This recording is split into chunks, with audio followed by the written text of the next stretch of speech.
Hello, today it's August 3rd, 2023, and I have returned from my trip from Uzbekistan and India, and it was absolutely wonderful. So I wanted to share some of the lessons that I learned, talk about some of the people I met, the places that I went to, and my takeaways from the journey. So I started the journey, luckily being able to leave my work 2 weeks early.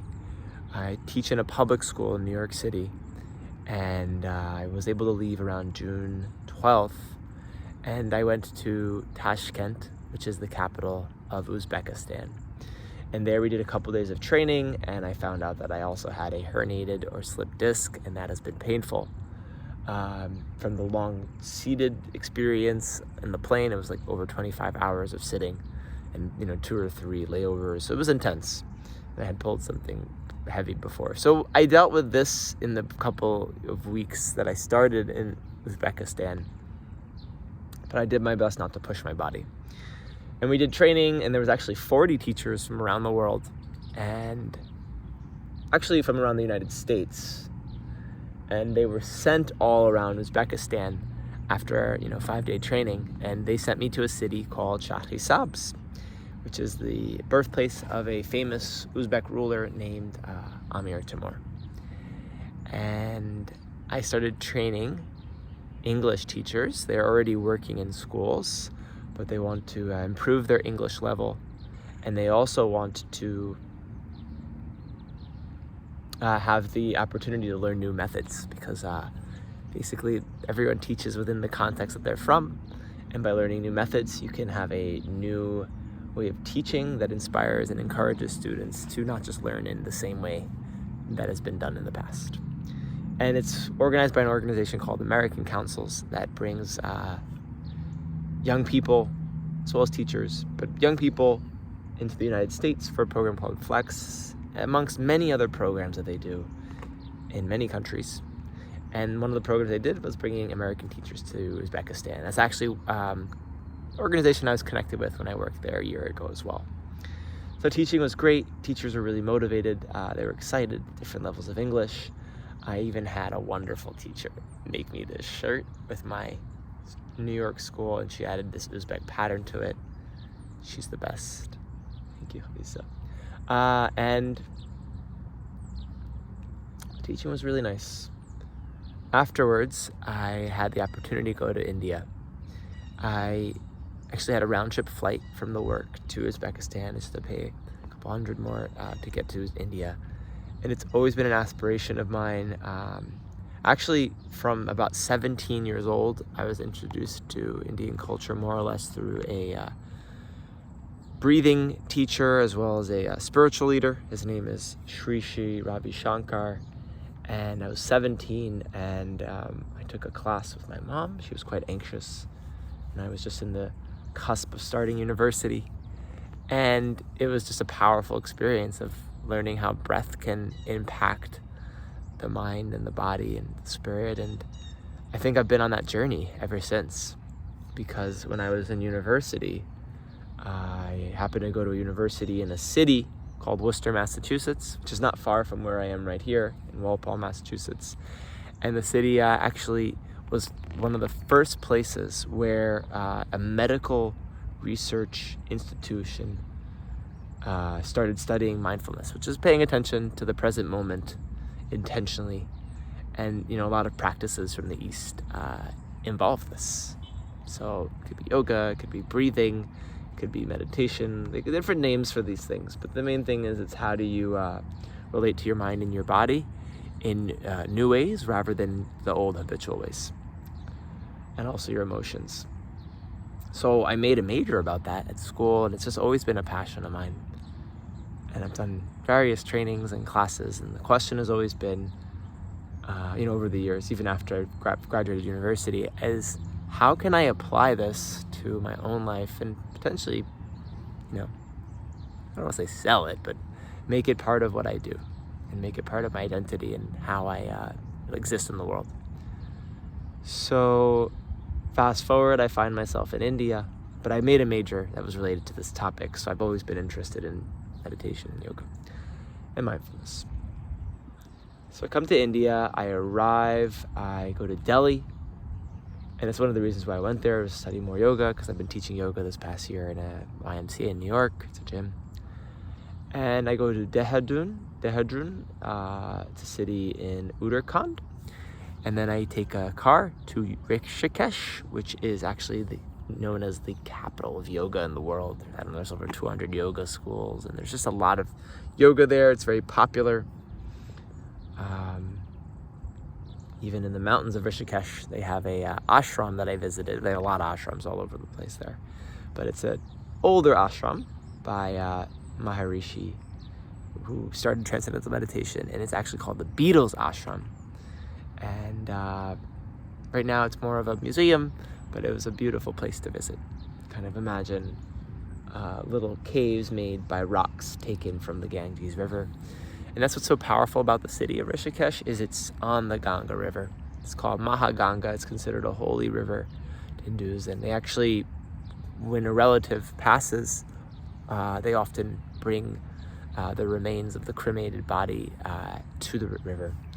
When I came to Rishikesh, the river was quite muddy because it's rain season. There's actually some serious floods in India that I actually saw, when I was there, that people had lost their homes and they were like living on the side of the bridges, and it was intense.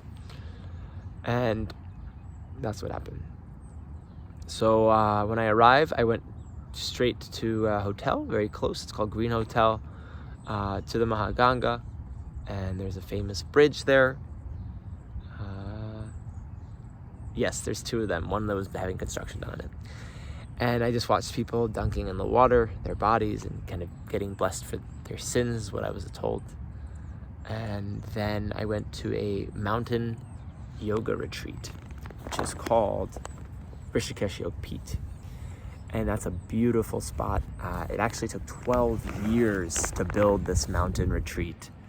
And people, maybe 100, 200 people would be bringing up materials every day. And of course, there's donkeys and other natural ways of bringing materials up a mountain, but there was no machines to build all the little cabins that they made up there.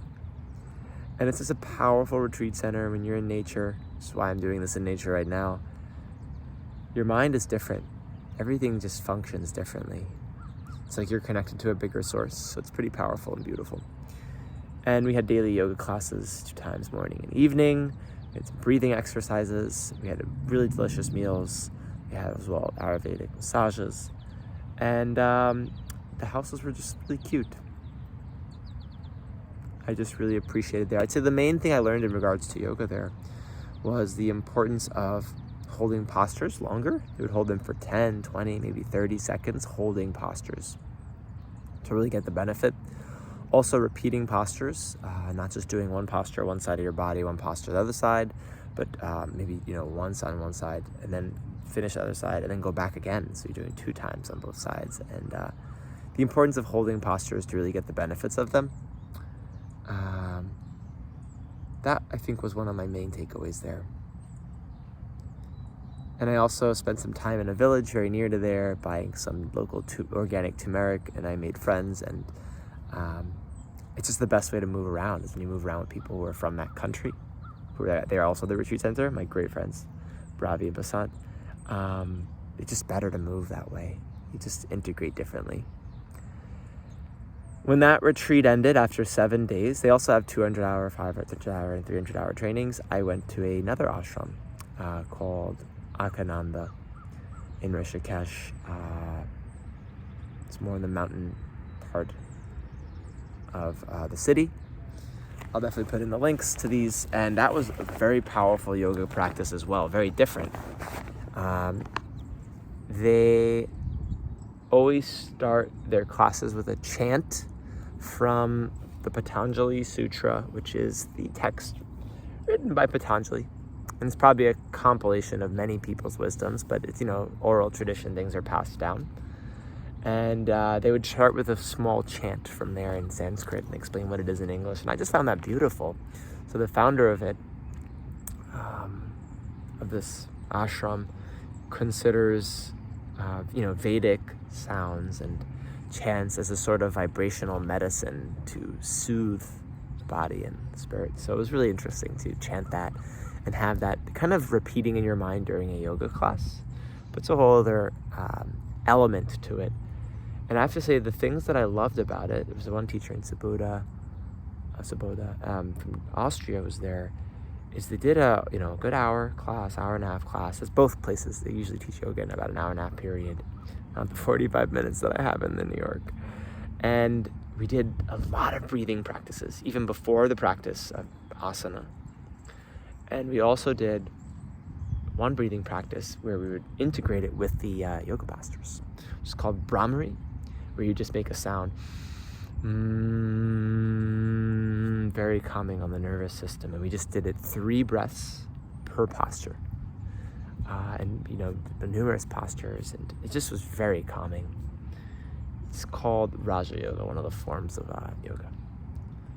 From the 8 limbs of yoga, they call it Ashtanga Yoga. 8 limbs.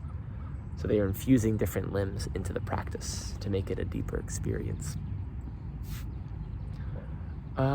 Following that, I went to my third area. It's sort of an ashram, but it's more of a healing center.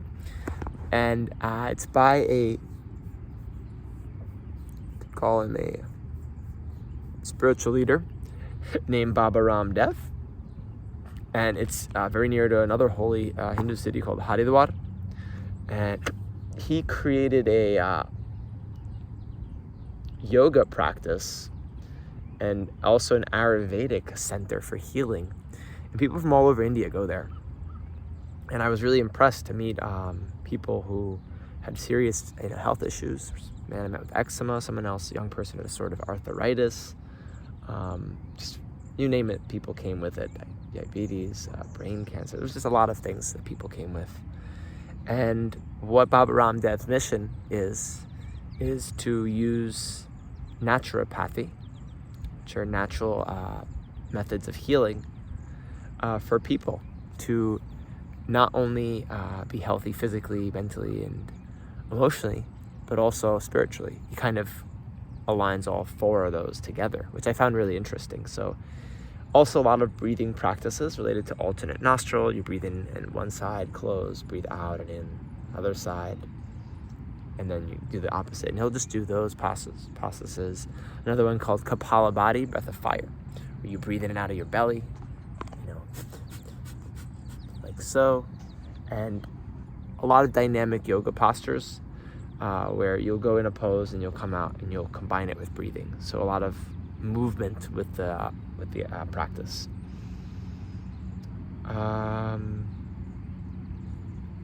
People were incredibly kind. I also did something called panchakarma. Well, there's a lot of these purification processes. Some are related to massage with oils, others are enemas, others are cleaning, neti pot. There's a whole system called Ayurveda. And I was assigned to do, I think, shatkarmas, or shatkriyas. And what they are is just purifying my digestive system, because they believe a lot of illnesses in Ayurveda come through issues with digestion. If you don't digest well, if you don't assimilate well, the rest of the body doesn't get the nutrients and a lot of other problems arise. So I did a process, won't be able to remember the name, but where you drink water, and I think there was fennel in the water and some salt. And then you do some yoga postures. There's 5 of them. You can put the link to it below. And then it's supposed to move the water in all the intestines and clean out the colon. And I did about 20 cups over 2 hours. I drank of water, maybe 23 cups. And that was powerful. Believe me, in all ways you can imagine. And then there's one called Jala Neti, where you put water on one side, actually a lot more than I had thought, some salt in it. Put water on the other side and it drips out. There's one where you put a sort of rubber through your nose and then you bring it out of your mouth and you move it in and out. That also is supposed to be cleaning. And the food was really healthy. People were really friendly. And I just was incredibly happy to be there. The final thing that I loved was I saw a friend that I met during COVID on Zoom, and I met her in person. I stayed at her family, Taruna. She's amazing. I went to Taj Mahal, and I just absolutely loved spending time with her family and just kind of seeing life in a place near Delhi called Noida. And I just feel blessed for the opportunity of being in India. My main takeaway is to just keeping open-hearted, keeping caring, loving, and I have to add also acupressure was something they did in Patanjali. And it's a whole art originally from India, where with this device or with your hand, you press in people's hands or in their feet, and it's connected to different parts of their body. So I'm hoping to continue deepening my knowledge on this and to use this in my teaching. And now I'm in a laughter yoga training to just continue deepening so I could start teaching with more power and joy. So I just loved India. I hope to go back soon again. And this year I'm gonna actualize and bring a lot of these teachings to people to help them be healthier, happier, and just more joyful people. Thank you.